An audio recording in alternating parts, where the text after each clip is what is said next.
S11 sunglasses makes it like the water is not even there.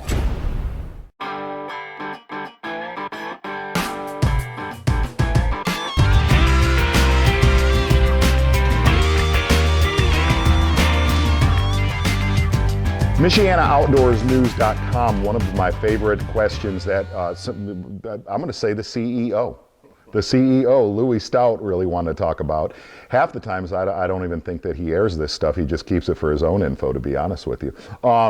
He said he saw a what I would call finesse swim baiting show that I taped in Michigan with Davey Height. I believe that was the show he's shaking his head, yes. But here's the number one is, to me, the small swim baits, a 3.75 rage swimmer or a 3.25 rage swimmer is one of the most medieval techniques on our lakes to catch biggins, okay? And here's what my system is. A quarter and a 3/8, generally you're gonna be fishing anywhere from 5 out to 15 feet of water. I'll use a standard ball head on a 3.25, standard ball head, 1/4 ounce and 3/8 ounce, okay? Pretty standard, little killer, catches them all the time.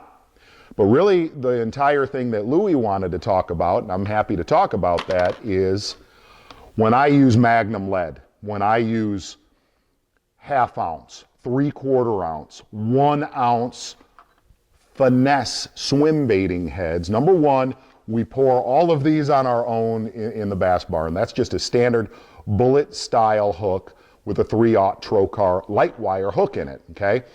Hunter and Jacob have poured 9 million of these, generally for me or anybody that steals them out of the barn. And here's the whole premise of this, okay? That right there is a 3/4 ounce. What I'll do is take a 3.75 rage swimmer, go down to the first rib, take the head off, watch this magic, flat head on there, and this is just a standard bullet style head. Again, a 3/0 trocar hook. Oh, look at that bad puppy, bad puppy. Zachers is a bad puppy. A lot of our fish up north, down here right around Michiana, throughout the Midwest, just live when the ice comes off or the ice is getting ready to go back on. They live in 20 to 50 feet of water. A lot of times we don't catch them that deep because we don't go that deep. But that certain show that I shot with Davey Height, our boat was deep. A lot of our bites were coming in that 30 to 40 foot realm, and just that heavy head gets it down. Now here's the difference I'll tell you, okay? The one difference is I use 8-pound Seagar Abrase X, generally to a braided leader for the lighter one, for the 1/4 and 3/8. I'll use like a 15 to 20 pound Seagar braid to an 8-pound leader. The braid lets it get out there, and I could feel that lighter lure a lot better. When I'm throwing the meat, when I'm throwing the 1/2 ounce, 3/4 or 1 ounce, I'll go to a 10-pound straight fluorocarbon. Listen, I can feel that bait. It's so heavy. I could feel it on straight fluorocarbon.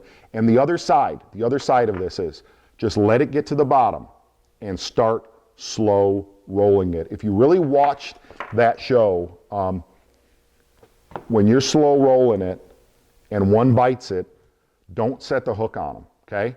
Wait till your rod loads, because what they do is what I call, they play volleyball with it. They'll slap at it, they'll mouth it, they'll tail hit it, and then finally they'll commit and your rod will load. And the only thing is, when your rod loads, just start reeling faster and load the rod up. Never ever, when you're fishing a deep swim bait, slack line them and hit them. You'll either miss them or you'll break them off. So just remember that. 1/2 ounce to a 3/4 ounce, 10-pound line, and a 1/4 to a 3/8, a 15 to 20 pound braid to an 8-pound leader.